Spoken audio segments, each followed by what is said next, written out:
Question for you. How do you destroy something that doesn't exist? The answer? Soak it in jet fuel and then set it on fire. Did you know that until 2013, the US government claimed that Area 51 didn't exist? Isn't that weird? Like, it first became known to the public in 1989 when a guy named Bob Lazar gave an interview claiming to have seen aliens and flying saucers while working there.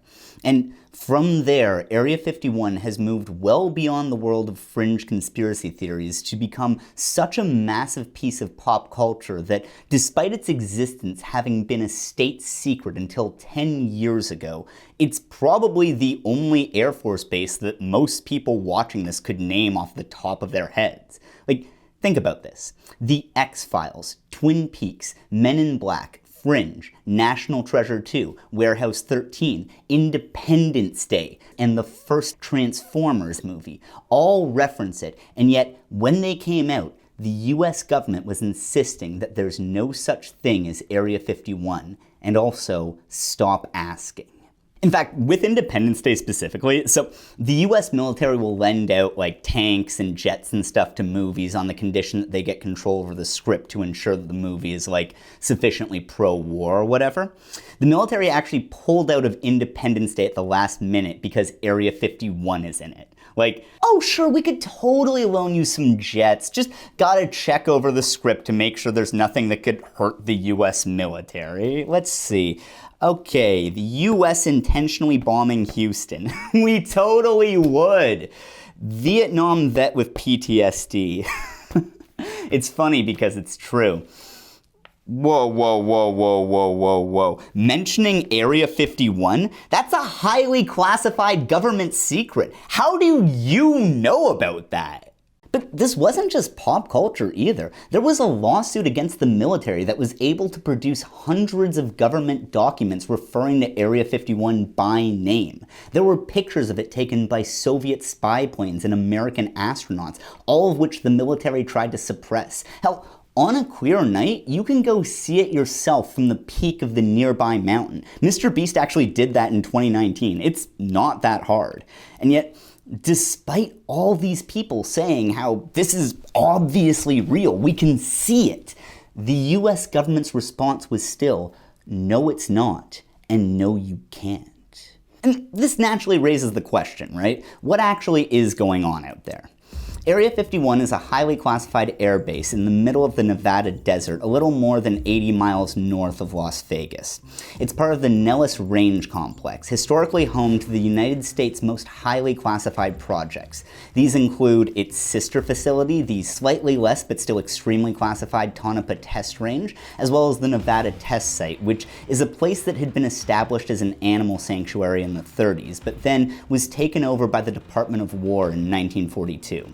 In 51, it was turned over to the Atomic Energy Commission, now just the Department of Energy, who got to work turning the land into the exact opposite of an animal sanctuary, a nuclear test range, where between the site's founding and the banning of nuclear testing in 1992, over 1,000 bombs were detonated. While this proximity to decades worth of nuclear tests might make the Nellis Range Complex unappealing real estate to you or I, that very fact, plus the surrounding mountains which served as a natural barrier, made it the ideal location for a secret base. And so, when the newly formed CIA was looking for a place to test the U-2 spy planes that they were planning to fly over the Soviet Union, they came to Nevada. In April 1955, a test pilot named Tony Levier was told to disguise himself as a hunter and get in an unmarked plane to survey locations. Out of the places he found, the CIA picked Groom Lake, a dry lake bed in the Nellis complex. The salt flat made for a perfect natural runway for planes, and its remote location ensured privacy for what they'd be testing there. While Area 51 was originally meant to be temporary, it soon became a permanent installation as more and more secret projects were tested there. Of these projects, the ones that we know of include multiple generations of stealth planes, development of unmanned drones beginning as early as the 60s, as well as foreign technology evaluation, which, as far as we know, mainly involved testing the capabilities of captured Soviet planes over the Tonopah test range. Each of these programs also justified an expansion of the facility, to the point where now almost any images of the base feature huge amounts of construction materials. But beyond anything they've done or hidden there, what makes Area 51 so famous, and what in a lot of ways is its defining feature, is, ironically, its secrecy. And make no mistake, this is famous for very good reason. Like, the place is massive, and we know that at the very least, they have an airfield there that's well beyond state-of-the-art, along with all the infrastructure needed to support that. Think about the degree of social engineering and OPSEC needed to keep this base operating for almost 70 years without a single credible leak. To show you what I mean, let me tell you a story. Beginning in 1977, the pilots at Groom Lake were test flying a stealth bomber prototype codenamed Have Blue. It was built by Lockheed Martin at a facility in Burbank, California called the Skunk Works, which is where they built and developed all their secret government projects. Some of the people who we know flew these jets were Bill Park, Al Whitley, Ross Mulhare, and Ken Dyson, all members of the 4,450th Tactical Group, codenamed, this is real, the Goat Suckers. This is the actual patch that they wore, much more on that later. At least 2 Goat Suckers crashed while testing Lockheed's stealth bomber. Bill Park, whose landing gear failed to deploy, he ejected in time but was knocked unconscious and suffered serious injuries which left him unable to ever fly again. Ross Mulhare, on the other hand, was less lucky, dying in a fiery explosion when he crashed his plane into the side of a mountain about 15 miles northeast of Bakersfield, California. Have Blue was built for DARPA's stealth program, which appropriately was and still is one of the US military's most secret initiatives. Lockheed would deliver the planes from Burbank to Groom Lake in disassembled pieces to maintain secrecy. And I know that this is going to sound obvious, but stay with me here. The logistics for shipping those disassembled parts had to be planned by someone. That someone had an office. That office had janitors. Until 2004, everything I just told you was classified well beyond top secret. That meant that the stealth program, the plane, the men who flew it, the death of Ross Mulhare and many more like him, and even those janitors, according to the US government, did not exist. And that's what we're going to be covering in this video. Not so much just Area 51, but also the secrecy that surrounds it. When we talk about secrecy, we usually mean the thing that's being hidden, but instead, I want to look at secrets as secrets. Like, how does secrecy happen? How does it work? And so, in this video, we're going to talk about the dark geography of Area 51. Now, before we get into it, there are a couple things I want to address off the top. Firstly, you may have noticed that I haven't mentioned the most famous residents of Area 51. In this video, I'll only be using official sources, generally ones that have been previously classified, or in a couple of cases, some journalists who themselves have used primary sources in their reporting. This isn't going to be a video about aliens, or any of the conspiracy theories around Area 51. Not because those aren't important and worth talking about in their own right. They absolutely are. But I want to do something different here. But first, speaking of great journalism, let me quickly tell you about this video's sponsor, Ground News. While this video will be dealing with government secrets, it's worth noting that the private sector can be just as, if not way more sketchy. They also work together a lot too, but we'll come back to that later. Anyways, now is a time when it couldn't be more important to stay informed, especially since, while I fucking hate infographic activism and think that we should all touch grass more and get involved in real world activism, that said, it feels like posting stuff online is an unavoidable part of being politically involved these days. And so the very least we can do is try to make sure that we aren't sharing misinformation. I'm as guilty as anyone of getting my news off of social media, but as I'm sure you know, that's one of the absolute worst places to get it, since not only do online platforms want to lock us into echo chambers to maximize outrage, these platforms will also actively censor certain news sources or can come under the ownership of people who love to actively share and amplify right-wing conspiracy theories. All this can lead to us having massive blind spots in the news that we consume. For example, did you know that the CIA has been working on developing its own AI? If you're part of my mostly left-wing audience, then probably not, since the story was mostly picked up by right-wing or centrist news sources. This might be a bit of a hot take, but I think that the left is kind of bad at covering AI. Like, there are tons of scams and tech bro dumbasses who will act like it makes creative work obsolete, which it obviously doesn't. But then I think that a lot of people on the left overcorrect and act like it's completely useless, which it definitely isn't either. Like, when we look at the way that the story was covered by left-wing outlets like the Daily Beast, while they are the only ones who correctly point out that this is probably a bad thing, the article seems more interested in making fun of how silly this is and doesn't even mention the more important issues like how we don't know where the CIA is getting the data set this AI will be trained off of, or the privacy issues surrounding that and just how the AI will be used in general. I'd also say that right-wing outlets do a better job at contextualizing this within the growing AI arms race between America and China.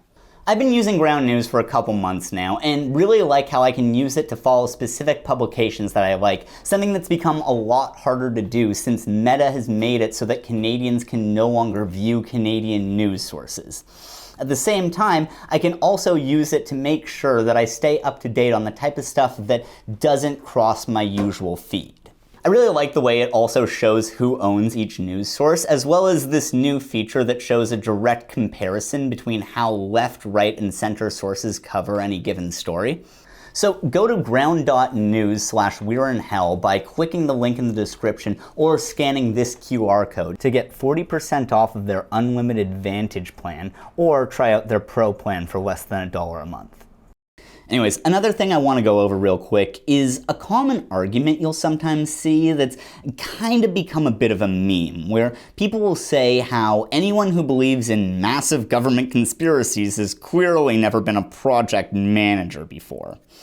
These people will point out how much logistics would be involved and how hard it would be to keep people quiet if they had, staged the moon landing or something. And while I'm not saying that the conspiracy theorists are actually correct here, this argument is straight up wrong. Military bodies, the US military in particular, are amazing at keeping secrets. Sorry to all the managers out there, but it's not really comparable unless the slackers on your team would face a minimum of 30 years in prison if your presentation doesn't go well. For better or worse, you don't get to feed Albert LSD and push him out a window if he doesn't do a good job on his part of the PowerPoint. The different levels of security clearance are shaped like a tree. The first three classifications, confidential, secret, and top secret, make up the trunk. This is where pretty much all leaks happen, usually only at very low levels, generally by politicians. Secret and top secret leaks are unbelievably rare, pretty much just limited to the ones by Chelsea Manning, Edward Snowden, and the Pentagon Papers. After that, the tree starts to branch off into special access programs.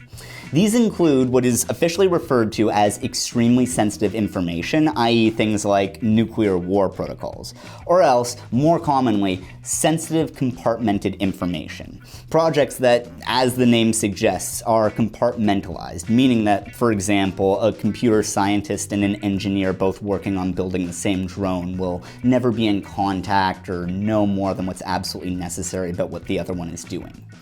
In terms of the US military, liberal estimates put the number of people on Earth who can see the entire tree at about 7, with conservative estimates saying 0, and I think that those ones are probably right.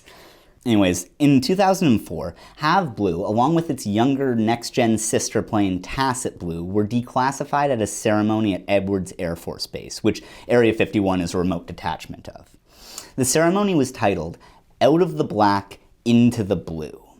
The black that they're referring to is what people in the military and intelligence call the black world. You know when people talk about the deep state using critical race vaccines to turn children into trans immigrants or whatever? While it's probably not doing that, the deep state is a very real thing. The black world is all the parts of the US military and intelligence that are classified, and as you can probably guess by the length of this video, it's very, very big. And in this video, we're gonna try to explore it.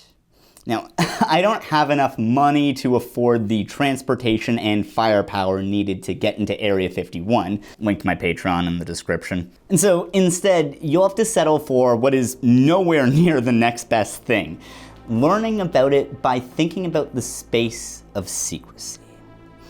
In his book, Blank Spots on the Map, the artist and geographer Trevor Paglen, unsurprisingly, argues that one way to do this is by thinking about secrets geographically. And by that, I don't mean like memorizing their capitals, but instead, if we stop looking at secrecy just as a quality or a practice, and instead see it as a thing in and of itself, then that means that it can be mapped and studied. This is obviously pretty tricky to do, since secrets, by definition, don't want to be noticed. But the thing is, that's actually where we're going to find our in. The problem with keeping something secret is that everything that exists leaves evidence in some form or another. And so, a key part of secrecy is, of course, covering that evidence up. But it doesn't end there, since the cover-up also leaves evidence of its own, which requires more cover-ups on top of that. As soon as a state begins this process and classifies something as secret, this cycle never ends. While I know that this seems obvious, it opens up a pretty interesting way of looking at things. You see, as a secret gets bigger, the traces left behind get bigger too, and by collecting these traces, we can start to put together a sort of negative image of the secret, learning its shape but not its contents. To give you an idea of how secrecy spreads and what we can look for, let's come back to the story of Have Blue and the stealth program. The planes that were being tested at Groom Lake were secret in every sense of the word, meant to be completely undetectable both in Soviet airspace and the defense budget. This may be a little bit overly poetic, but I don't think that it's too much of a stretch to understand them almost as secrecy incarnate. And so, on July 11th, 1986, when Ross Mulcair took off from Area 51 at 01:13 hours, secrecy traveled around 200 miles southwest. About half an hour after takeoff, Mulcair became disoriented in the night sky, and soon, secrecy was smeared across the side of the Sierra mountain range. From there, secrecy entered into the lives of the citizens of Bakersfield when military personnel arrived on the scene and made the first responders and witnesses of the crash sign binding oaths never to reveal what they'd seen that night. Or how about the Skunk Works in Burbank, California, where the secret had been built and designed? 3 years after the crash, a potent cocktail of industrial secrets with names like carbon tetrachloride, perchloroethylene, and hexavalent chromium had seeped into the surrounding water, air, and soil, causing the bodies of Burbank's inhabitants to start developing secrets of their own. I think it's very easy to either rationalize or at the very least accept the reality of secrecy when we think of it as being discreetly sealed away at remote government bases. These kinds of off-limit spaces that belong to the state but not its citizens can genuinely be justifiable. After all, I don't think that any reasonable person would argue that no government should ever be able to keep anything a secret. With that said, it's worth bearing in mind that by its very nature, secrecy always spreads, and when it does, very few people's lives have ever been improved by an unexpected run-in with the black world. Now, before we go any further, it's important to understand that things weren't always like this, and so let's take a look at how secrecy took root and grew throughout the US military. That story begins with a bang.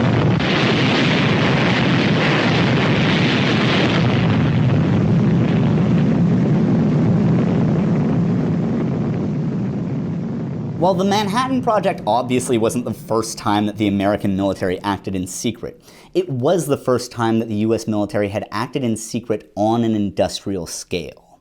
The project was authorized by Roosevelt in 1941 and came in at a whopping $1.889 billion, $29.57 billion adjusted for inflation. At its peak, it employed around 130,000 people, which, to put that in perspective, was roughly the size of the US auto industry. All those people didn't just need labs or factories to work in, but also homes. This led to the creation of small communities with schools, churches, movie theaters, governments, and infrastructure. Sites were built all across America and Canada. The three largest of these, Oak Ridge, Hanford, and Los Alamos, required a total of 613,000 acres and the displacement of at least 5,000 people. All of this was kept secret not only from the American public and other governments, but also Congress and the courts as well. Given the size of the operation, even if they hadn't been able to build the bomb, just the secrecy that they were able to maintain on its own would have been a completely unprecedented accomplishment. To keep all of this secret, for one thing, the money had to be hidden. By 1944, hundreds of millions of dollars were mysteriously being sucked into unexplained line items in the federal budget with names like Manhattan Engineering District, Engineer Service Army, or just expediting production. All of this seemed extremely strange to a senator named Harry Truman, who, assuming that someone was stealing a fortune from the government, during wartime no less, began investigating. But the more Truman looked, the weirder it all got. Every lead he followed led him into a maze of bureaucracy and shell companies, ending in a dead end. Eventually, furious, Truman confronted the Secretary of War, Henry L. Stimson, who told the senator that the money was going to a secret weapon on the orders of the president, and that Truman wouldn't be told anything more than that. It wasn't until he was sworn into office a year later that he finally learned about the bomb. Now, if you've seen Oppenheimer, first of all, I really liked it, other than the ending going on way too long, but also, and I'm not trying to do a CinemaSins here, I don't see this as like a failure of the film, but just as someone who's interested in that time, one of the things that I kind of wish that they'd shown more was how new the scale of the secrecy was for the military. While it seems pretty normal by current standards, this was the first time that the Army had operated under these kinds of conditions on such a large scale. As Lieutenant General Leslie Groves, who oversaw the project, would testify at the Oppenheimer hearings, the Army as a whole didn't deal with matters of security until after the atomic bomb burst on the world, because it was the first time that the Army really knew there was such a thing, if you want to be perfectly frank about it. And finally, there were the scientists, for whom secrecy wasn't only new, but the polar opposite of how they were used to working. It's a bit ironic, then, that the secrecy of the Manhattan Project wasn't Roosevelt's idea, but the scientists'. In a sense, the real start of the Manhattan Project was on August 2nd, 1939, when Albert Einstein and Leo Szilard sent a letter warning the president of the potential dangers of nuclear bombs. They suggested that America start building one as quickly as possible and do so in secrecy in order to prevent a nuclear Germany. 5 months earlier, on March 16th, the day after Hitler invaded Czechoslovakia and triumphantly declared on the radio that the country had ceased to exist, Szilard met with a small group of physicists at Princeton. All the men there had two key things in common. They all understood the danger of nuclear weapons and were all European Jews. When Szilard explained his plan for the letter, they agreed, except for one holdout, Niels Bohr. One of the fathers of quantum theory, famous for discovering how electrons orbit the nucleus of an atom, and also for being the guy who, in the Christopher Nolan movie Oppenheimer, says proved Einstein wrong, and also he almost poisons him at the beginning. Bohr was against the idea of conducting nuclear research in secret, arguing that, quote, secrecy must never be introduced into physics. And while I think that you can absolutely make a valid argument against him here, this wasn't just a matter of him being naive. Something you have to understand is that Bohr didn't just view quantum physics as a science, but also as a moral philosophy. He gave lectures arguing that racism was wrong because, for Bohr, it literally went against the basic structure of the universe. Again, Bohr was not naive. As a Jewish progressive and one of the first people on Earth to learn about the discovery of nuclear fission, it would honestly be hard to find someone who was more aware than Niels Bohr was of what an existential threat a nuclear Germany represented. But nevertheless, he was still against secrecy, arguing that once it's allowed, it would become a slippery slope that'd be almost impossible to come back from. Furthermore, he claimed that science, when kept secret, will always wind up as a weapon used to enable the worst impulses of those in power, something that, for Bohr, the Nazis were a perfect example of. At Princeton, the physicists argued throughout the night, ultimately ending by agreeing to disagree. For Bohr, the whole argument was moot anyways. He pointed out that to make a bomb, they'd need lots of the uranium isotope U-235, which it would be impossible to get, since Bohr calculated that it'd take the largest plant in America over 26,000 years to produce a single gram of the stuff. He told the physicist Edward Teller that it could never be done unless you turn the United States into one huge factory. About a month after the meeting, despite his colleagues in America asking him to stay, both to help on the Manhattan Project as well as just for his own safety, Bohr returned to Denmark to maintain his institute in Copenhagen, which for the next 3 years he ran as a safe haven for Jewish scientists throughout Europe. Then, in August 1943, Germany dissolved the Danish government and instituted martial law.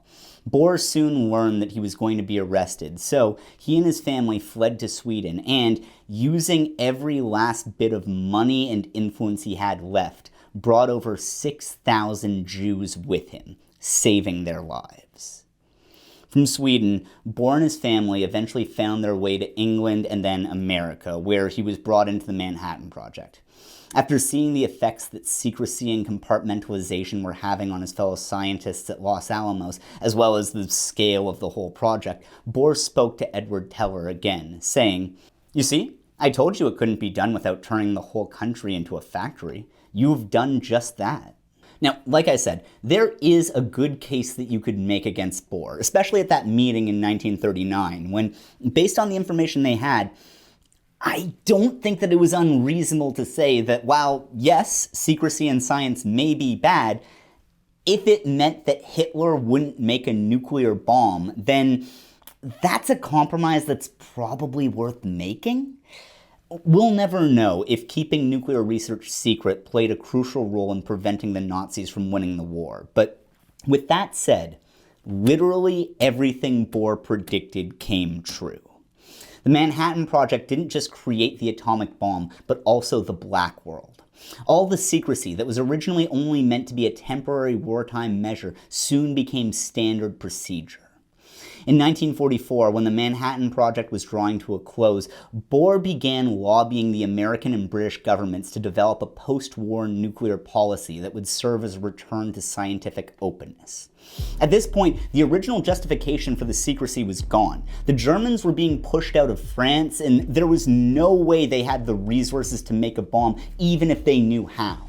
But it didn't matter.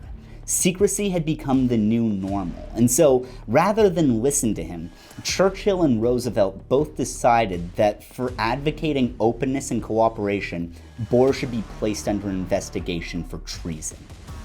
While secrecy had, of course, existed before this, previously, programs would be declassified by default, with secrecy needing to be justified. Now, the opposite was becoming the case. All information on nuclear weapons was born classified, and the onus was now on those who argued for transparency to justify declassifying something rather than keep it secret. The factory that America had become wasn't going anywhere.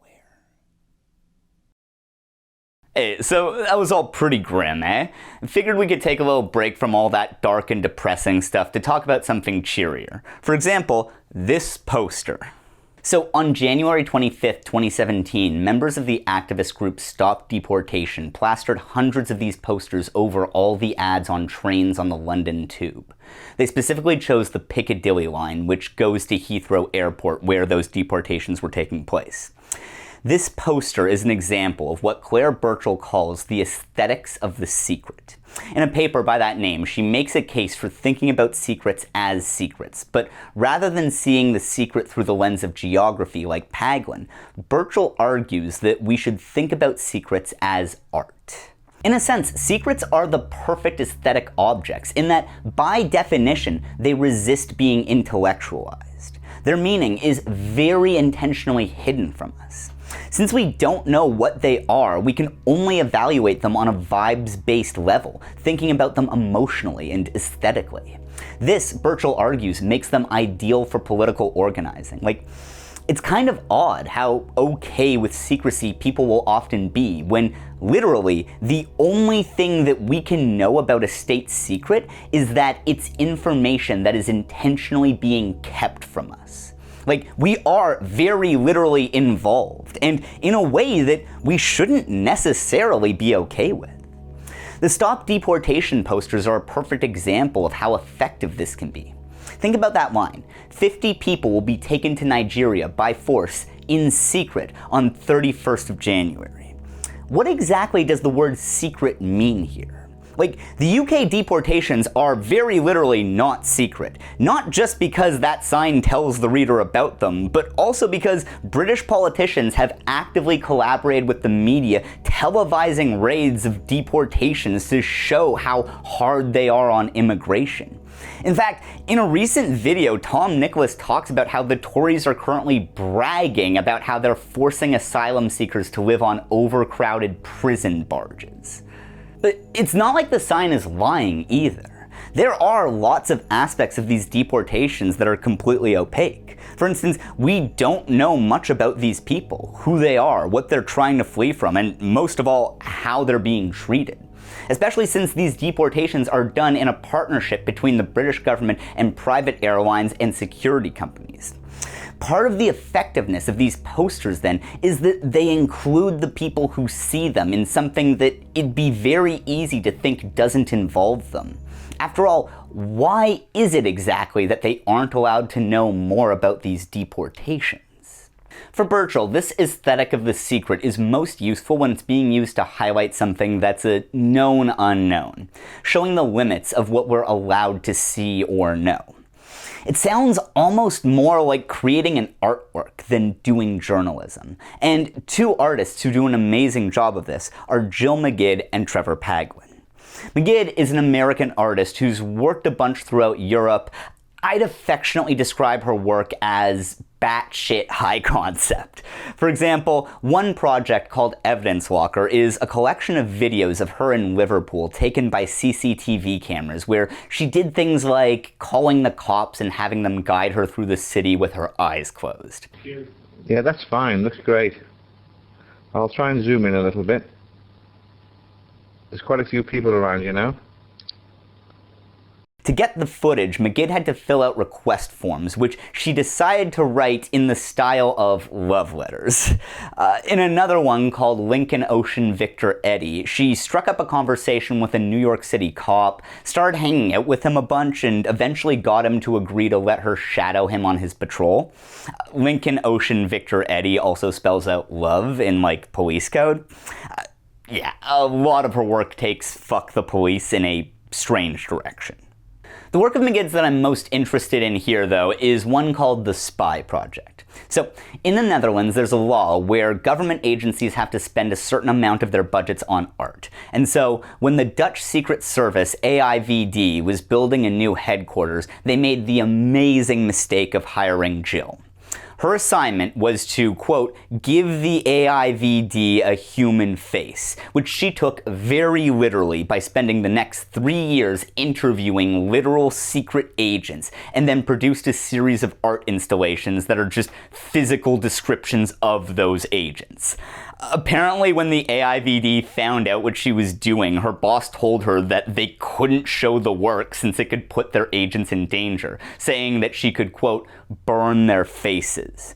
Magid was like, okay, word, and then displayed the work anyway in The Hague in 2008 and then the Tate Modern in 2009. She named the series of descriptions, I Can Burn Your Face. I'll be honest, I've never been a fan of the whole cursive neon lights look, but this is so wild that I have to make an exception here. That's nuts.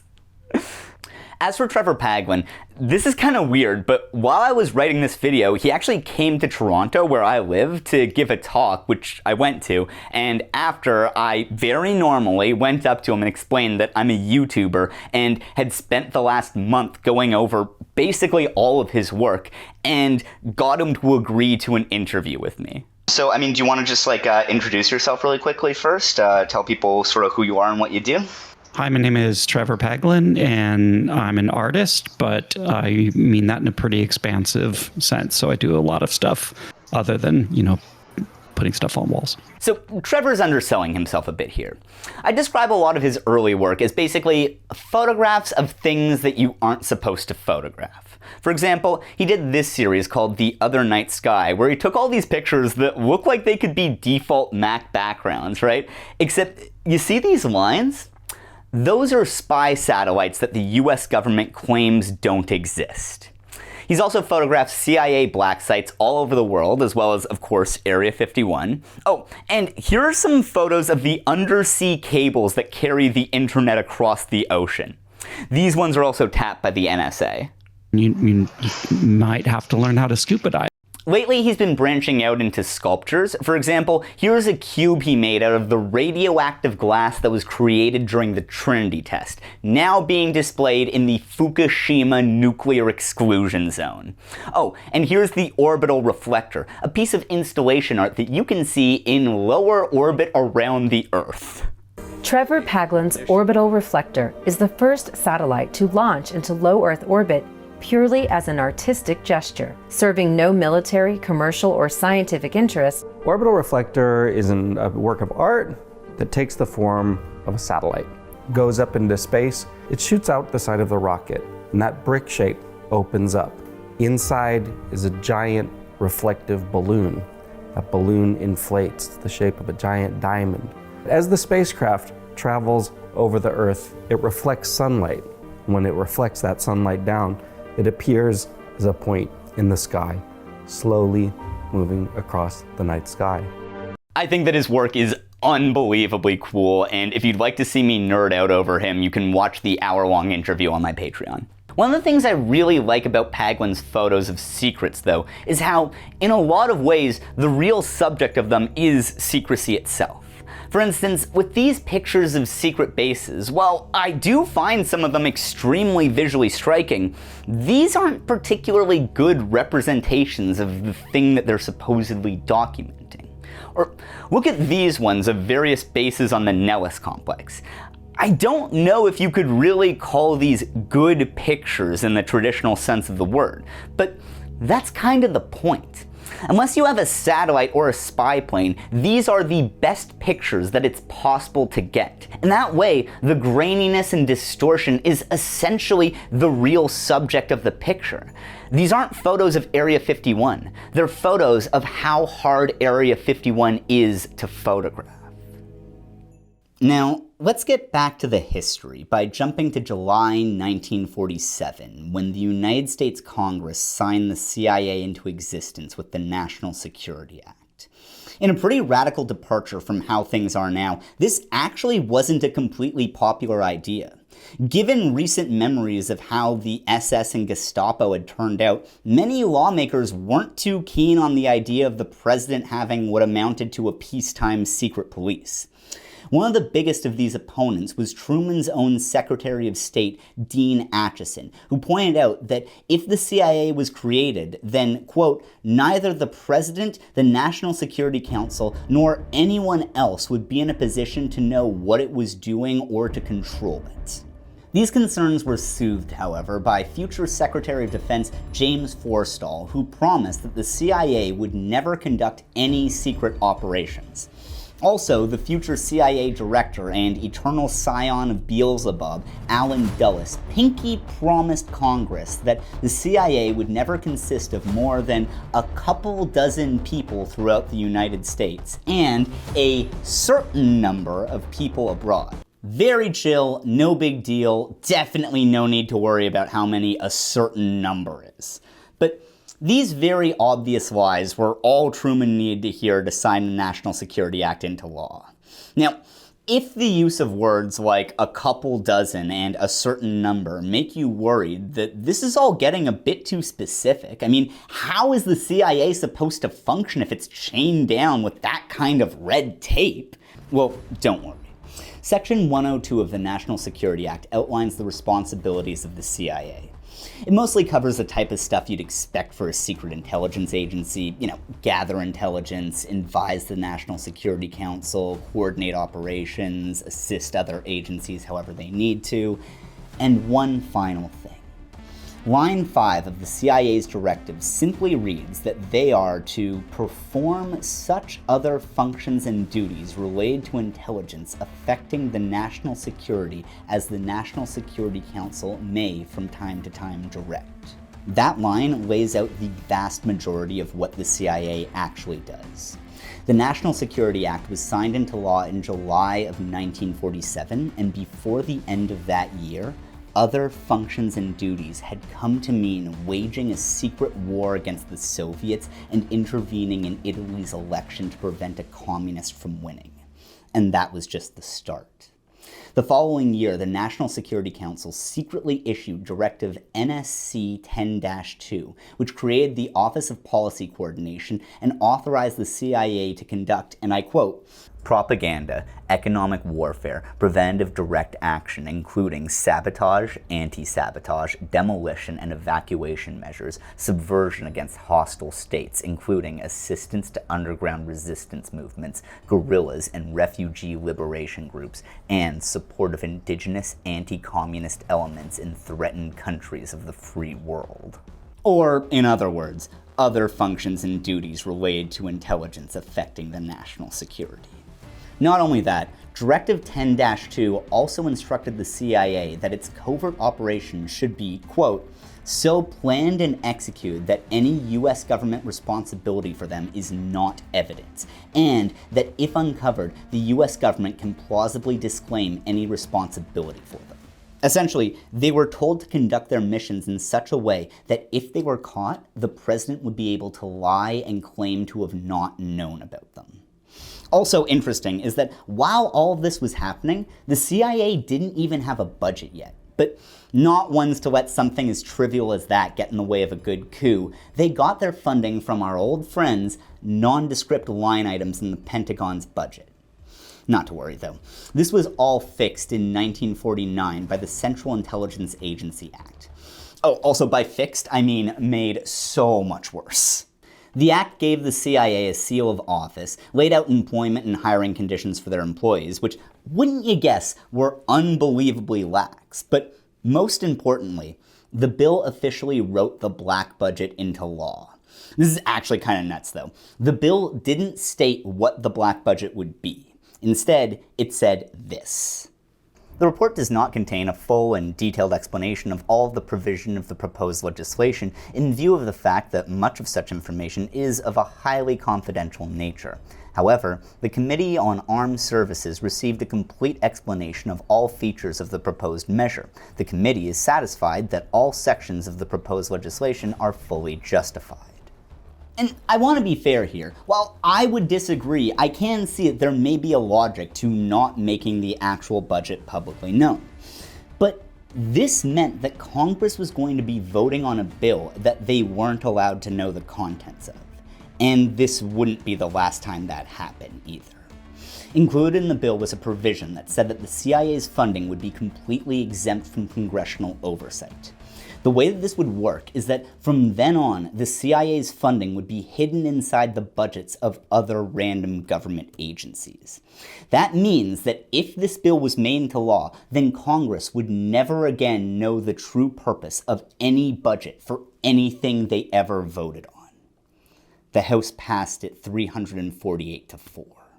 Now, it's beyond the scope of this video to do a full history of all the sketchy stuff the CIA got up to with this blank check they'd been handed. Definitely look into that though, because those guys are messed up. If you're looking for a good place to start, check out this video by Chill Goblin. But for now, let's just talk about a couple of incidents that led the American government to wonder if maybe they'd screwed up somehow.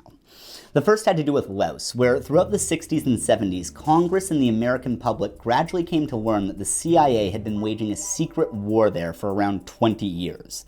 Not only were they spending over $300 million a year there, maintaining a secret army of 36,000 soldiers who were getting up to just so many war crimes, but also the CIA's airline Air America, which had become one of the largest in the world, had a little problem where its pilots were allegedly pulling night shifts, using their planes to ship, you guessed it, heroin. When Senator Allan from the Appropriations Committee was asked about this, he eloquently replied, I did not know anything about it. I never asked to begin with whether or not there were any funds to carry on the war in this sum the CIA asked for.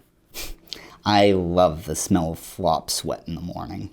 Anyways, in 1971, Congress stood up to the CIA for the very first time and cut off funding for the war in Laos.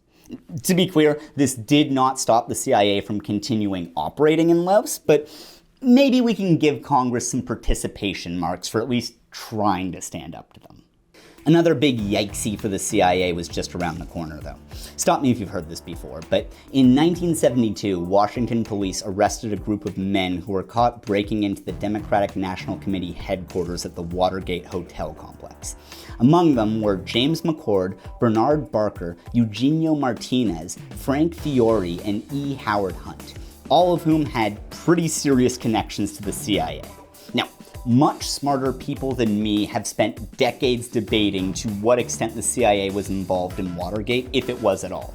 That said, one of the few rules that the CIA was supposed to abide by was not targeting Americans. Historically, that hasn't worked out too well, but this is all to say that regardless of whether or not the burglars were working for the agency or just Nixon himself, the fact that these 5 guys were there at all caused the press and then Congress to start asking all sorts of questions about how the CIA was being run. I'm not gonna go through the whole Watergate scandal here, by the way. There's like 1,000 movies and shows about it, plus I just went through the whole Manhattan Project. I think this is enough. What is worth noting, though, is that, first of all, the outrage this sparked caused Congress to actually start placing limits on the president and CIA.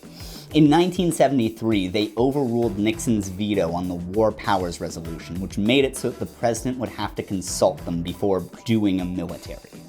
Also, in December 1974, they passed the Hugh-Ryan Amendment, which made it so that the president would have to issue reports on all covert operations.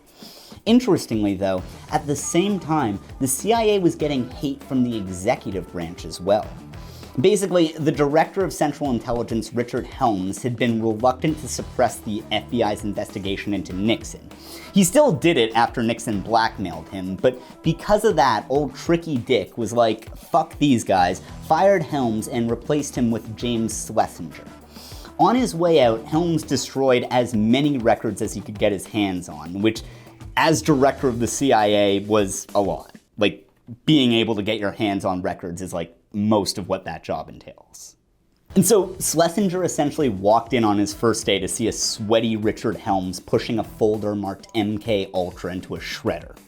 He'd been ordered by Nixon to turn the CIA upside down, which essentially meant transform it from an evil, secretive, completely unaccountable organization into an evil, secretive, completely unaccountable organization who'd suppress an FBI investigation against the president without needing to be blackmailed.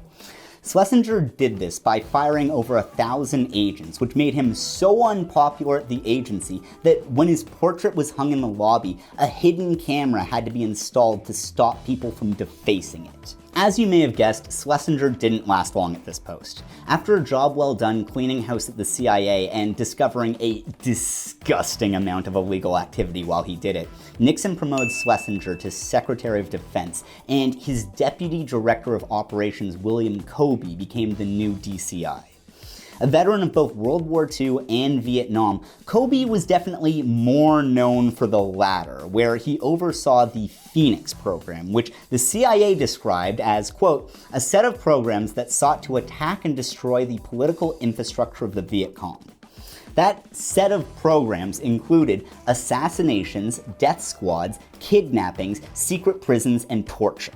When questioned about it at his swearing-in ceremony, Kobe estimated that the program was directly responsible for the deaths of over 20,000 people.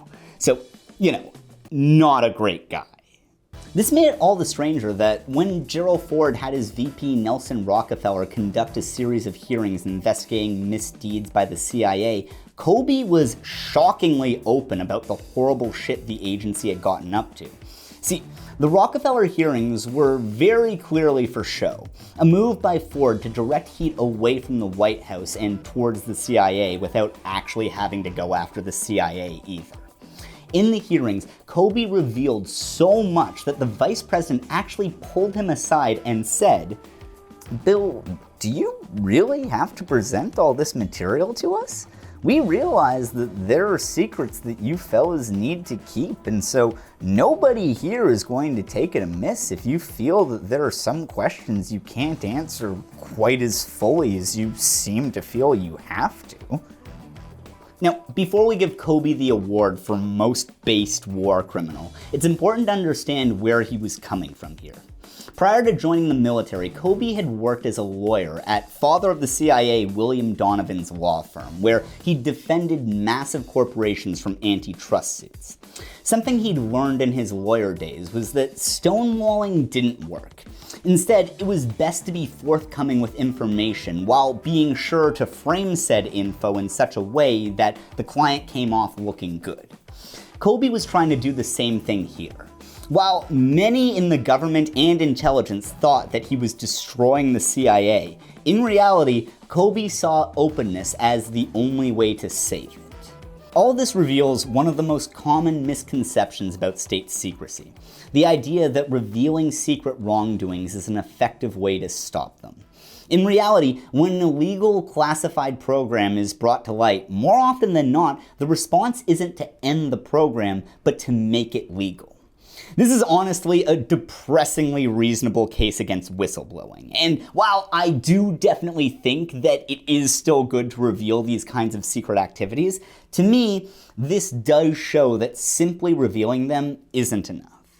But with that said, one massive counterpoint to that argument is the fact that Kobe's plan made some very powerful people furious. Richard Helms claimed that by revealing the CIA's methods to Congress, Kobe had violated his responsibility as DCI, going so far as to compare Kobe's actions to the Allies raiding the Nazis' secret intelligence after World War II, which it's kind of telling how the CIA are the Nazis in that metaphor, eh? Ford agreed with Helms, though, and shit-canned Kobe as part of his 1975 Halloween massacre, replacing him with George Herbert Walker Bush. Now, throughout all of this, one of the key questions at stake, both for the Rockefeller Commission and the Church Committee, had to do with whether or not the CIA's budget should be classified. See, one of the problems with the CIA's funding being exempt from Congress was that, in addition to them using it to fund a whole bunch of secret wars and just wildly unethical programs, the black budget was also more than a little bit unconstitutional. Section 1, Article 9, Clause 7 of the US Constitution requires the government to publish a record of all spending, and given the shit that the CIA had been getting up to, both the Church Committee as well as the much more lax Rockefeller Commission agreed that they should probably start following the rules by, at the very least, showing their receipts. The intelligence community wasn't having it.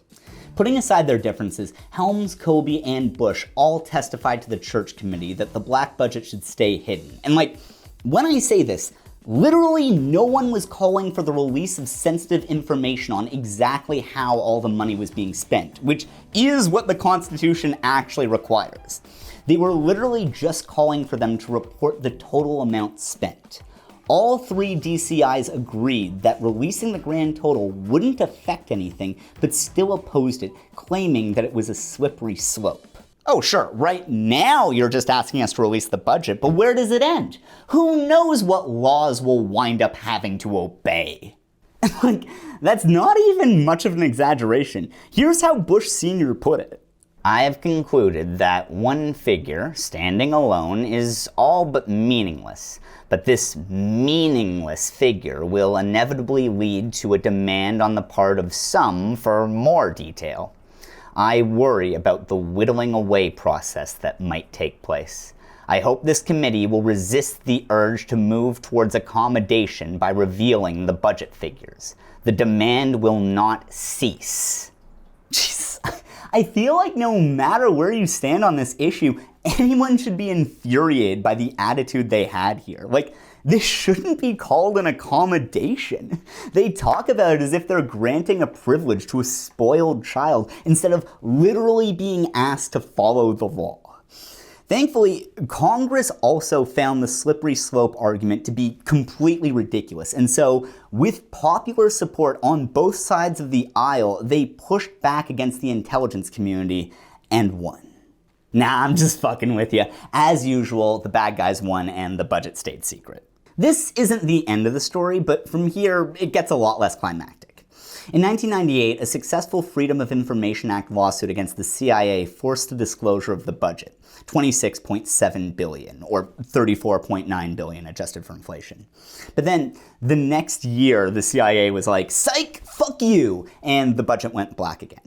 In 2004, the 9/11 Commission published their report and called for the release of the budget, arguing that the degree of secrecy and compartmentalization that the intelligence community operated under had contributed to their failure to prevent the attack. And thanks to this, in 2007, the number was released, $43.5 billion, or $55.9 today.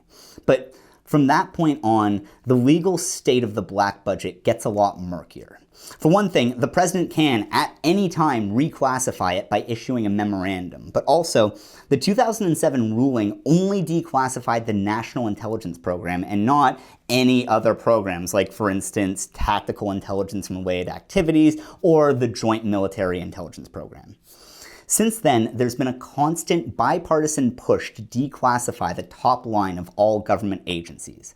These efforts have, however, been met with an equally bipartisan refusal by whoever's in the White House. And the thing to keep in mind here is that every intelligence official who's addressed this has made it clear that these numbers don't reveal anything on their own, and so releasing them wouldn't pose a risk. The reason that they're secret is to send a message. The US military does not want a world where the basic facts of what they do can be accessed by people like you or I. They even see something as simple as being able to look up how much money they spend as a dangerous first step. And so, I decided to do just that. Let's do some digging and see how close to the black budget we can actually get. You can download the Department of Defense's budget at comptroller.defense.gov. Now, I have no idea what I'm really doing here, so I might have messed something up. If you spot something, please correct me in the comments. I don't know why I said that, as if commenters are usually shy about that sort of thing. Who, little old me? I'm too nervous to correct an inaccuracy in a video essay. I'm just gonna leave a little comment about how watching this video is like ordering Curtis Connor on Wish.com. But anyways, from there, I started by going through each spreadsheet and finding the obvious stuff. A bunch of classified programs are straight up listed in the budget. The project number that they're all listed under is just a bunch of 9s, which makes it super easy to find them all. After that, I Control F'd around a bit, looking for words like classified or special, and found a few more. From there, I started really digging, which I did in the least efficient way possible. I started by skimming through the thousands of line items in these spreadsheets, looking for anything that seemed weird. As much as things like soldier lethality advanced technology or long-range kill chains may sound absolutely fucked, the goal was to find things that really didn't give anything away. Programs that consisted of just like 1 or 2 random words, usually in all caps. Things like pilot fish, retract larch, retract juniper, chalk eagle, chalk coral, link palmyra, link evergreen, the list goes on. From there, I found the justification books and cross-referenced everything I'd highlighted to check if they were actually classified. The secret stuff, like the ones I just mentioned, all look something like this. At this point, I realized what I should have been doing all along and just started searching all of these books for words like classified, secret, special, compartmented, and Title 10, which refers to the law requiring them to disclose certain classified info to Congress. Something interesting I found while doing this is that a bunch of the really weird sounding projects like Javelin or my personal favorite, Teleport program, actually aren't that interesting. Javelin is just a type of missile, and the Teleport program is actually a new kind of fiber optic cable that they're working on. Meanwhile, a lot of really boring looking stuff is in fact extremely classified. Things like assessments and evaluations, senior leadership enterprise, or just modification of aircraft. By the way, something else I learned while working on this, did you know that the plural of aircraft is aircraft? Like, aircrafts isn't a word. Crazy. What other grammatical secrets are they hiding from us? Another interesting thing is that each spreadsheet is for a different kind of expense, and something you immediately notice is that certain sections have way more classified stuff than others. Some of this makes sense. For example, the weird line items I found were all in research, development, test, and eval, as well as procurement, which makes sense. Those are pretty logical places for top secret technologies to come up. Where this gets strange, though, is that the spreadsheets also sort everything by branch of the military, and almost all of the classified stuff is in the Navy section, with only a few for the Air Force and next to nothing for the Army. The thing is, this isn't because the Navy is the most secretive. In fact, it's the exact opposite. Both the Air Force and the Army say in their justification books that they don't include classified projects for security reasons. They do actually let some through, but it's almost all super vague stuff like information security or foreign material acquisition and exploitation. The Air Force does have some bangers though in their RDT&E. Like, we got Seek Eagle, special space activities, and probably the most overtly sinister thing on this list, Joint Military Deception Initiative. I took every classified program I could find and add them all up in a separate spreadsheet. But before we get to the grand total, let me just say that as we just covered, this is by no means exhaustive or even close to the actual black budget number. First of all, tons of unclassified projects are actually umbrellas made up of a mix of classified and unclassified sub-projects. Some of these are pretty small. For example, in the project ISR and Info Operations, some of the classified sub-projects aren't even $1 million. Others are much bigger, like in the Navy's Rapid Prototyping, Experimentation, and Demonstration program. Something that's also interesting about that program is that the sub-projects Grandstand, Markor, and Dog are some of the only ones I've found that are classified above top secret as sensitive compartmented information. But yeah, the point is that tracking down all of these sub-projects gets complicated quickly, and I definitely missed a ton of them. But more importantly, even if I had gotten everything, this is barely even scratching the surface of the black budget. As I just mentioned, the Air Force and Army don't publish any information on their classified projects, but also, the fact that they even say that makes them way more open than a lot of other agencies. For instance, if we look up something like, say, the NSA's budget, it's fully just left blank. This isn't even getting into all the agencies that are still completely classified, or how the CIA can hide its funding in the budgets of other government agencies, something that the Snowden leaks confirmed happens a lot. What I'm providing here is just the amount that I was able to confirm. And so, bearing that in mind and knowing that the actual number is way higher, the US military's black budget for fiscal year 2024 is, at minimum, $95,995,689,000, which, to put that in perspective, is a little more than 3 Manhattan projects, a little less than 6 times the GDP of Laos, or just under 11% of the US defense budget.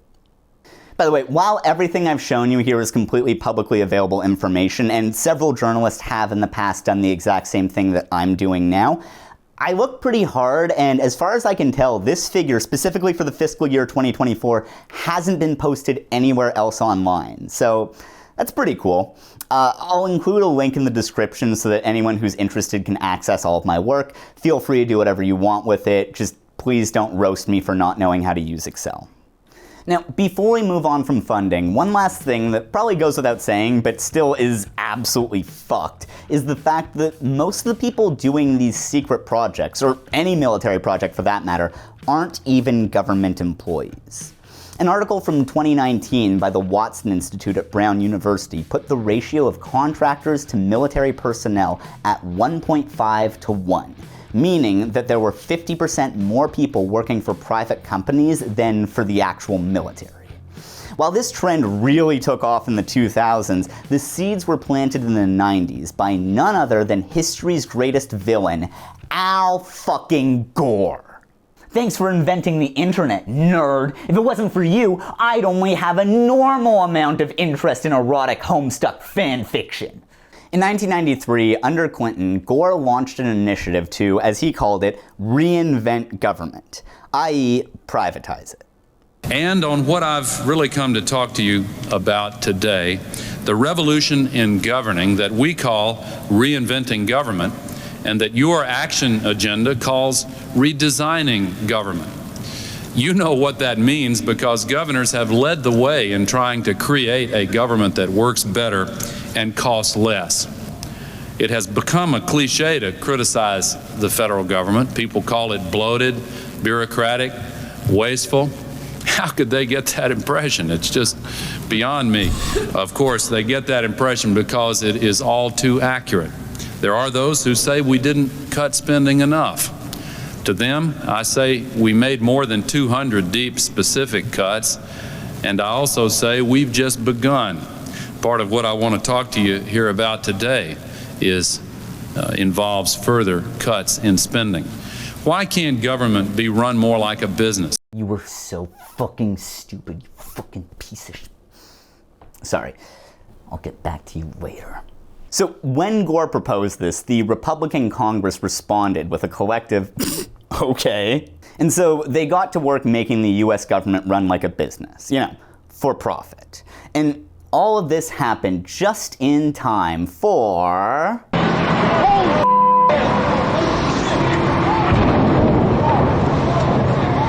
As you may have guessed, the privatization of the military really went into overdrive after 9/11, when the War on Terror created a sudden boom in demand for private contractors to work overseas performing advanced interrogations at CIA black sites.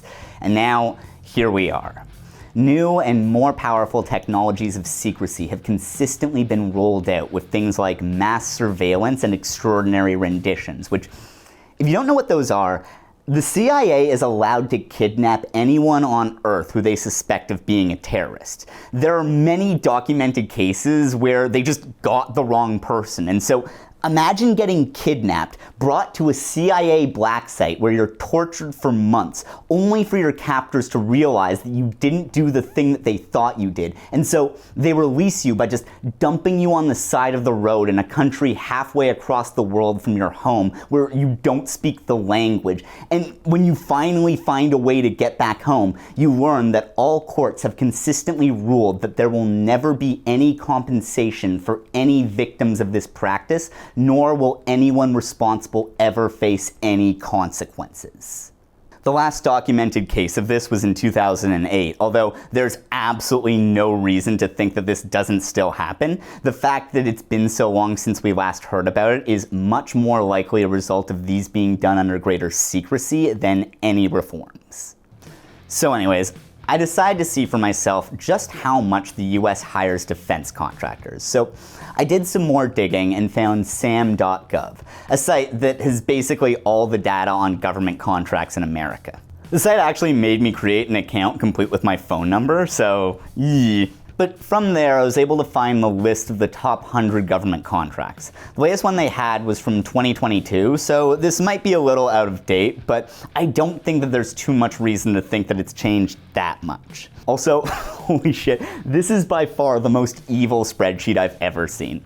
The list includes pharma companies, obviously Moderna and Pfizer, companies like Dell, GE, AT&T, and FedEx, as well as a handful of construction contractors and logistics companies, And then the rest is basically all just health insurance companies, oil and gas, defense contractors. Oh, and also at the bottom of the list at 93, there's the Geo Group, a company that runs all the largest and least humane private prisons in America. In a just world, this spreadsheet would be the list of successful prosecutions at The Hague. The largest category by far, though, is, of course, defense contractors, making up 40 out of the top 100 contracts. Those 40 companies, in turn, account for 32.5% of all money paid out to government contractors in 2022. One of these companies is called Booz Allen Hamilton. They're famous for bringing us such hits as the Total Information Awareness and PRISM systems, two of the largest mass surveillance tools the world has ever seen. That we know of. Part of why we know about those is actually because of the other thing that BAH is known for, which is being the former employer of one Edward Snowden.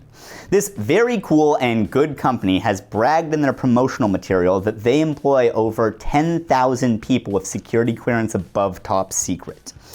Another company on the list is Amentum, which has actually operated at the Nevada test range. Their website boasts about the work they've done training special ops units, saying that they've conducted 650 plus classes across 34 different courses, including advanced skills. Or there's LEDOS, formerly the Science Applications International Corporation. One thing about them is that they really love hiring veterans. Like, there's a whole section on their website for it, but that's not all. LEDOS really goes the extra mile, and so their board of directors and senior management also came from the military. Specifically, they've hired 2 former secretaries of defense, a former director of central intelligence, and one of the architects of the Iraq War. Also, in 2022, 30 out of their 38 lobbyists had previously held government jobs. Hey, so quick correction here. Dr. David Kay was not one of the architects of the Iraq War. He was, in fact, the head UN weapons inspector who resigned after testifying that there were no WMDs. The rest of these people are huge pieces of shit. Dr. Kay, I feel like we could maybe say that he made some questionable employment choices, but definitely not an architect of the Iraq War, and pretty impressive and like dope guy. So, as you may have guessed, all of this is fucking terrible. For one thing, as is pretty much always the case with large-scale privatization, rather than saving the government money, this is actually costing them just so much more. Firstly, the government will generally still have to pay to train people. Oftentimes they'll pay a private company who charges more. Then, once they're trained, those same private companies will then poach the staff from the military and then contract them back, again, for a higher price. But not only that, it's also actually just a bad thing for the majority of the military to be private contractors operating for a profit. And I know that probably sounds like some out there commie mumbo jumbo, but that's not coming from me. It's actually the opinion of the military and private contractors. So I'm pretty sure it was 2007, but it's kind of hard to tell. The journalist and author Raylan Hillhouse uncovered a PowerPoint made by the Defensive Intelligence Agency that contained this slide, which explicitly lays out the problems with the privatization of the military. Not only that, in an interview, John Gannon, the former Deputy Director for Intelligence and at the time of the interview, President of the defense contractor BAE Systems, said, "This is a personal view, but I happen to believe analysis is the responsibility of the government, and the government is accountable for it, and you can't delegate that and pass it off to contractors. A contractor is going to look at a government requirement, and it's going to go and find people wherever it can and get the greatest number of people at the lowest price and maximize the profit to the business to do it. When I was in government hiring people, I was looking for the best possible people I could get against the priorities I fully understood and the mission that I had. That is not what the private sector does. I know that from personal experience because I've worked on both sides of the house here." So now, let's move away from talking about money and onto something a bit more interesting. In 2007, grainy photos began to emerge of a mysterious, oddly shaped aircraft flying through the skies of Afghanistan. The British journalist Bill Sweetman nicknamed the mystery plane the Beast of Kandahar. Over the next couple of years, more and more sightings trickled in, and we started to get better pictures of the aircraft. Defense analysts took an interest and soon identified it as an unmanned aerial vehicle, better known as a drone. They also figured out that it was probably based out of the Kandahar airfield. Eventually, in 2009, the United States Air Force confirmed that the Beast was in fact the latest offering from our friends at the Skunk Works, the Lockheed Martin RQ-170 Sentinel, a stealth drone meant for surveillance and reconnaissance, codenamed the Wraith. The RQ-170 is still largely a mystery to this day, but I want to try and dig into it a bit more. Specifically, let's see how much we can learn about the people who tested it. When it comes to them, we know two things. That the Beast of Kandahar was known to them as Operation Desert Prowler, and that when they were testing it, they wore this patch. We can actually learn a few things from this. One is their location. You see these 6 stars? That means that they were based out of Area 51. 5 plus 1 makes 51. Another interesting detail is the Roman numerals 9 and 11, which appear on all of their patches. This is actually really interesting since Sweetman and other analysts think that the drone started development in the 90s. For one thing, this means that they didn't actually start testing it until after 9/11, but we can narrow it down further by looking at the Wraith at the center. So, this is the cover of the 2002 album The Wraith Shangri-La by the Insane Clown Posse. Yeah, just next time you imagine like a super secret high-tech war room, be sure to include a contingent of people wearing full Juggalo makeup, because apparently, yeah. This is from, I think, my favorite of Trevor Paglen's projects, where he collected and cataloged dozens of patches from secret military programs. He published them all in a book called I Could Tell You, But Then You Would Have to Be Destroyed by Me. I think it's out of print, so I wasn't able to get my hands on a physical copy, but I want one so bad. So, how does this, happen? If you're in a secret unit, normally your heraldry and patches and stuff like that is you're given that by the Office of Heraldry. So there's an office in the military that says you're in this, unit, and its lineage goes back to the Civil War, and so this is the different icons that go on that to symbolize the heritage of your unit. If you're in a secret unit, that Office of Heraldry is not read in to the fact that you exist, so they can't make a patch for you. So what do? And I've been told, well, we can't just not have a patch because that would be really weird. So what they'll do is design it internally and then vote on, there's a ton of artists out there that, they have a job in the military or whatever. They'll design something, then generally the people in the unit will vote on it. And so let's dive in and use these patches to perform a cursory vibe check of these various programs. While the Juggalos over at Desert Prowler have clearly established themselves as the only squadron whose members steal catalytic converters on their off days, unsurprisingly, a lot of the other patches are significantly nerdier. For instance, here's a patch from the Military Spaceplane Technology Program, or MIST. This patch actually had to be discontinued after Lucas Entertainment threatened to sue them for using an X-Wing, proving that George Lucas is so litigious that even the US military is scared to fuck with him. A lot of these patches have little nerdy jokes though. The best of these, and just my overall favorite, is this one. We don't actually know what the program it's associated with is. There are some clues though. The 6 stars probably refer to Area 51, but also dragons plus the arrow around the world generally means spy satellites.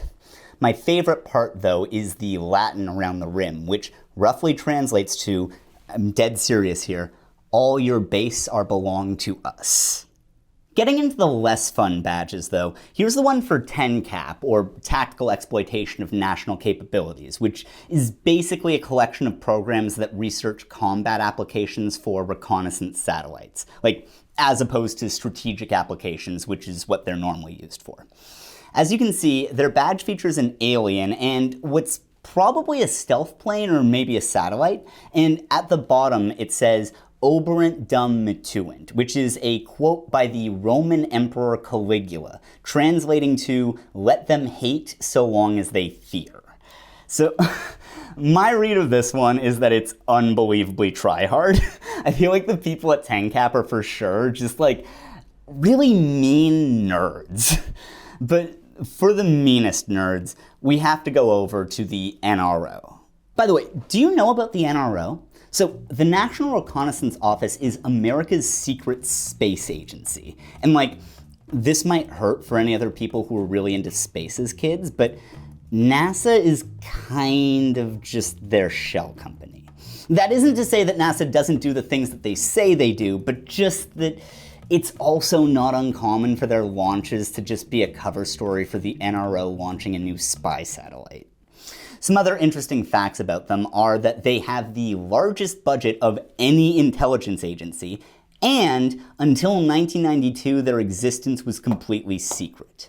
And so, with all that being said, it probably won't surprise you too much to find that the badges for their programs are more than a little supervillain-esque. For example, here are two badges commemorating the launch of the Onyx spy satellite with the tagline, "We own the night." Or a bit of background before I show you this next one. So spy satellites often work in groups of 3 or 4 called constellations. One of these is called the Trumpet constellation, which was completed in 1997.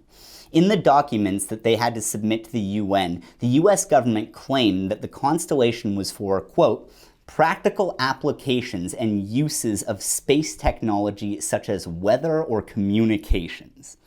Now, I'm not saying that they were lying, but if that's what the constellation was really for, it seems a bit weird that the NRO made this patch to celebrate it. Like, unless they meant that they're using the constellation to control the weather, this seems like a weird logo to use. Or lastly, in 2003, they launched a secret satellite out of Cape Canaveral, codenamed Mentor. Not a lot is known about the satellite, but based on the patch they made to commemorate it, probably not good, right? And I feel like this is bad. But I think that the most interesting patch to me is this one, worn by the 22nd Military Airlift Squadron at Travis Air Force Base. These are the people who transport classified aircraft onto the base in cargo planes. NOYFB stands for None of Your Fucking Business. The thing that I love about this one is that more than any of the others, I can picture exactly who the person wearing it is. Like, their job is classified enough that it comes with all the downsides of never being able to tell any of their friends or family what they do. It's not easy either. The shipments are done at night, which makes it hard to fly, not to mention all the sleep problems that come with being nocturnal. But also, it's not really one of the cool jobs either, right? They aren't test flying stealth bombers or going on secret missions. They're delivering cargo.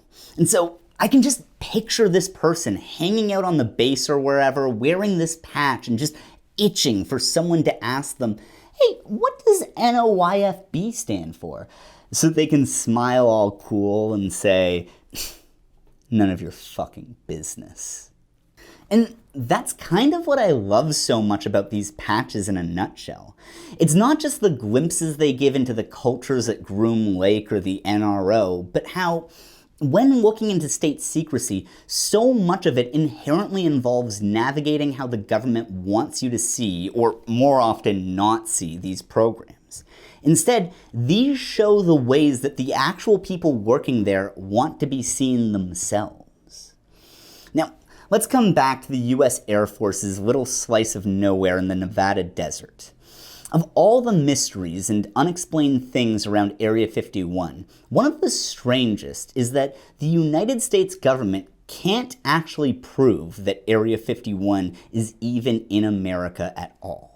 Going back as far as the first settlers, owing to its vast scope, searing heat, lack of rain, and brutal terrain, the Nevada desert has always been sort of a no man's land. Reading the accounts of the first Europeans to cross it, it literally sounds like they're describing hell.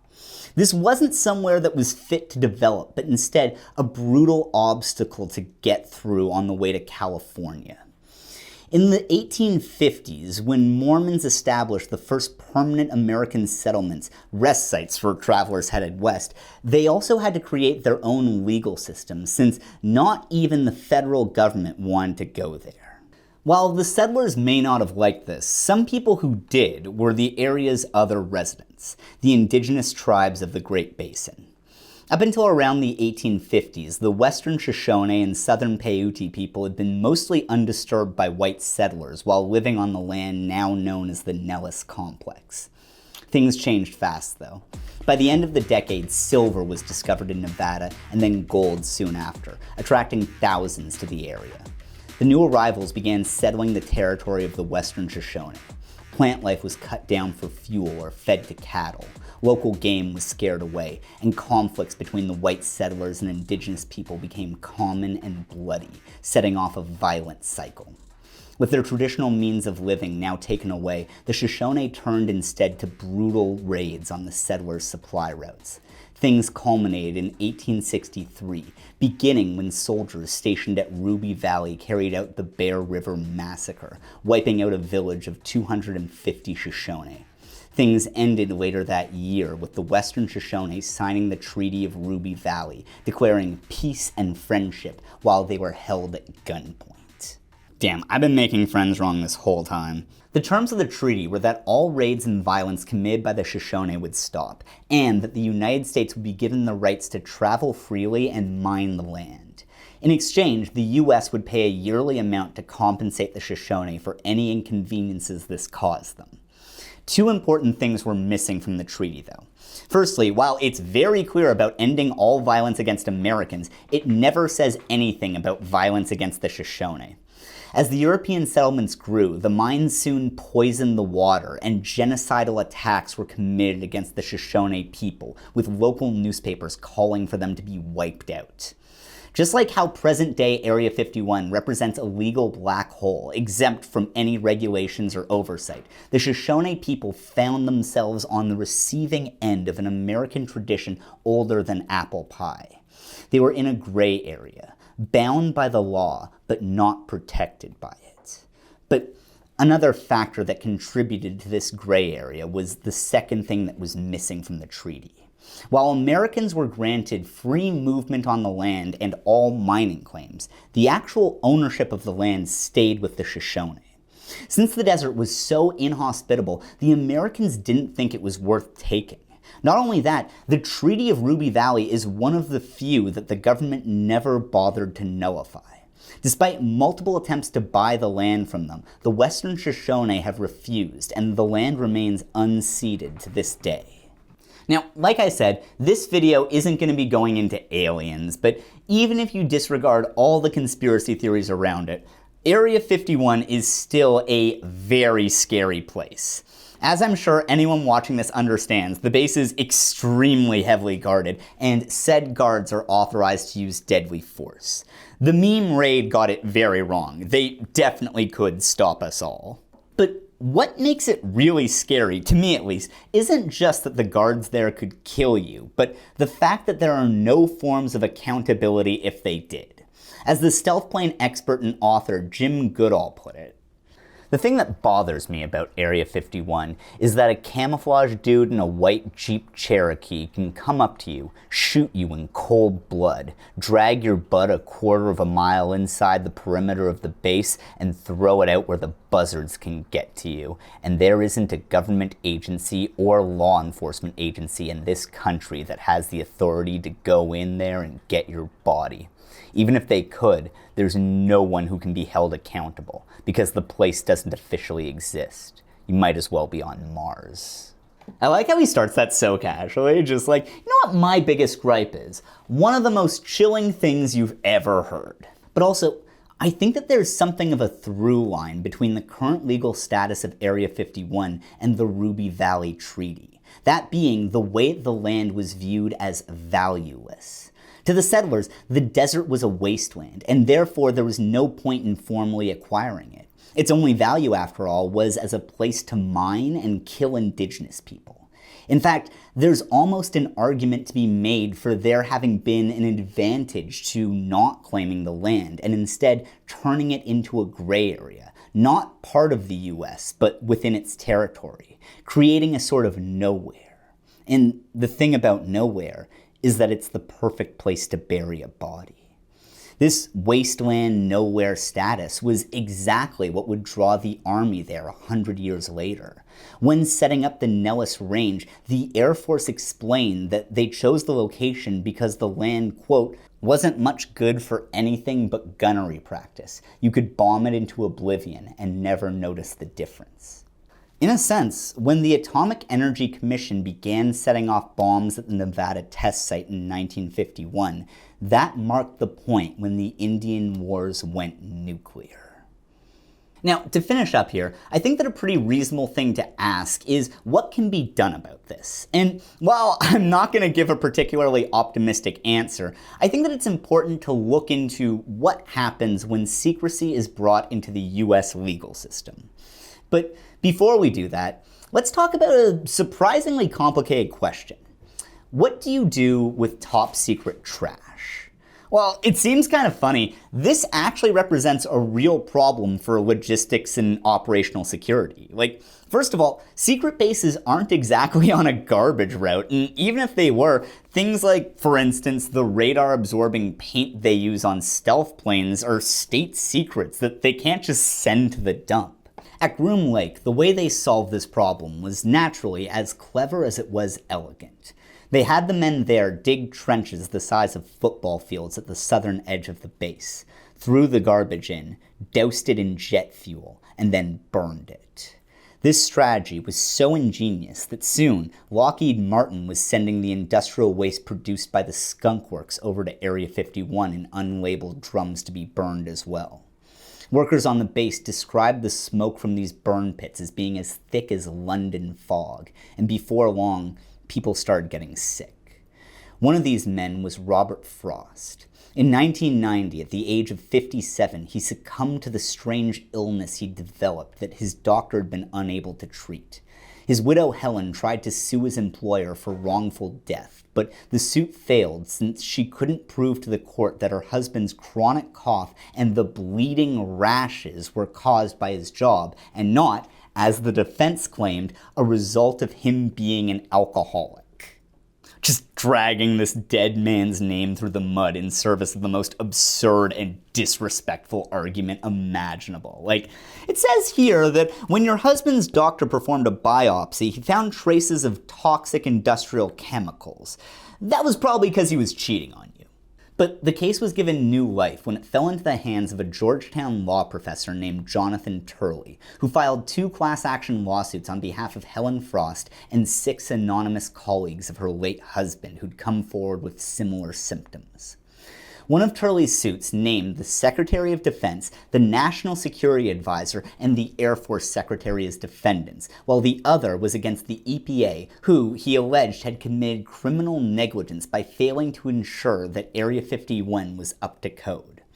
The military responded first by quietly bringing the EPA to Groom Lake so that they could conduct an inspection which ended the lawsuit against them. However, the report that their inspection generated was classified, a move which was, to put it mildly, unusual, and, to put it accurately, illegal.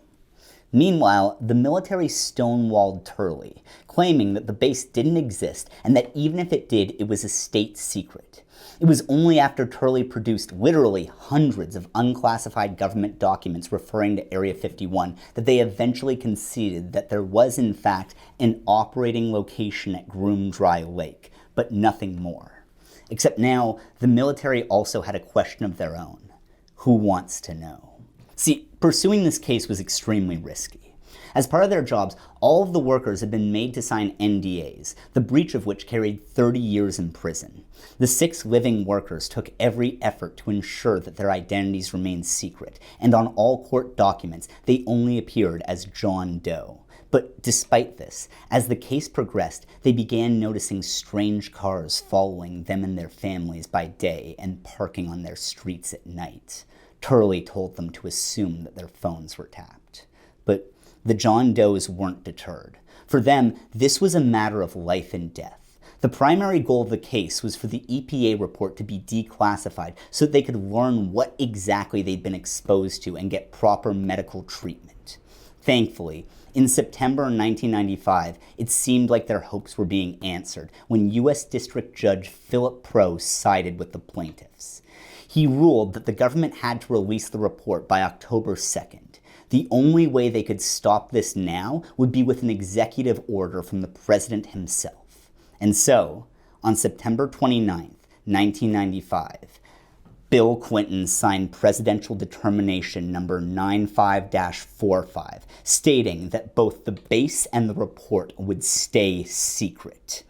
This also effectively ended the lawsuit. While they could still technically proceed with the trial, since the base and everything that happened on it was classified, that meant that now Turley wouldn't be able to present any evidence or testimony. When the 6 John Does filed the lawsuit, they were essentially asking a question about their bodies. They wanted to know what they were becoming. What was causing their difficulty breathing, or this strange rash that made their skin look like dry scales and left their bedsheets soaked in blood every morning? The answer was that they had been transformed into secrets. Biopsies of the affected skin revealed an exotic list of toxic industrial chemicals. Their literal flesh had been infused with the Air Force's secret projects. Their bodies had become classified programs that they weren't cleared to access. Ironically, in their attempt to find answers, they had to become even more secretive in order to avoid the military's retribution. Even their names were stripped away and replaced with John Doe, a placeholder. In April 1995, 5 months before the trial would end, one of the John Does passed away. Once dead, the details of his life and what ended it could be revealed. His name was Walter Kaza. He was 73 when he died of kidney cancer. He'd been married to his wife Stella for 45 years. They had a daughter named Nancy. He had received 3 Bronze Stars fighting the Nazis, and when he came home, he took a job as a sheet metal worker at an operating location at Groom Dry Lake. The chemicals that killed him have names too. Hydrogen cyanide, nitrogen oxides, sulfur oxides, carbon monoxide, carbon dioxide, polynuclear aromatic hydrocarbons, hydrochloric acid, hydrofluoric acid, phosgen, and formaldehyde.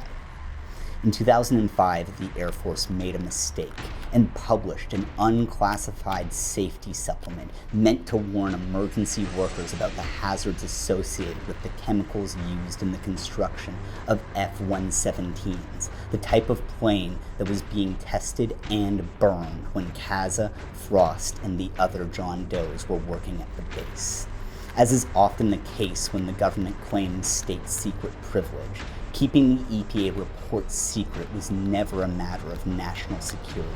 It was just a way for the Air Force to avoid the consequences of their wrongdoing. And so, with that all being said, question for you. How do you destroy someone who doesn't exist? The answer? However you want to.